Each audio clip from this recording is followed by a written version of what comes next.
She's the last of her kind.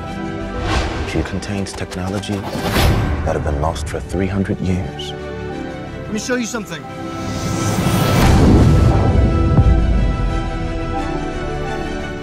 You, John, have said a couple times while you've been here that part of, what you guys are trying to do is saying, like, here's why you need to see certain movies in the movie theater.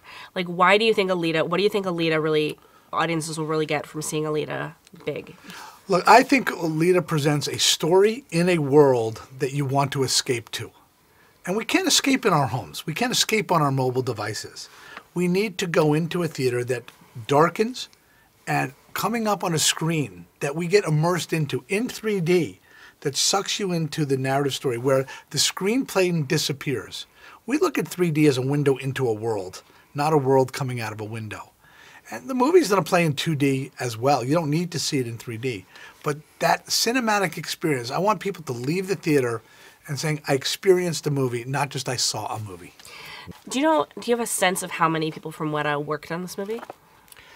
Oh, as far as the number of people who would have touched it, I actually don't know the number because the numbers would go up and down.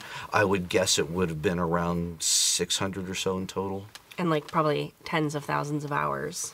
Oh, yeah. Tens of thousands. So what happens is when we do these visual effects shots, people look at them and they go, okay, they did 2, 3, 4 iterations to get to that final version.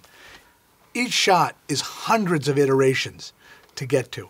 And some of these shots, to render them out at the last stage, takes weeks. Weeks, yeah. Weeks to render one shot across multiple processors, and then they'll send it to us, and then we'll go, we don't like that, and we'll have to make a change and do that whole multi-week render process again.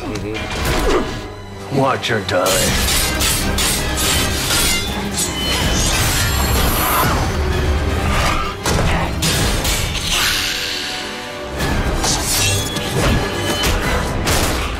Do you remember one of the first movies that you guys saw in the theater as a kid that you were like, wow? I remember, and I was probably a teenager at this time, Apocalypse Now. I saw Apocalypse Now in 70 millimeter. It was the first time I think I'd really ever experienced the 6-track sound, which also pulled me into the movie. And it was like, that's why I go to the movies. And Alita is a movie like that you want to see and experience that way. I do not stand by in the presence of evil. She's threatening the natural order of things.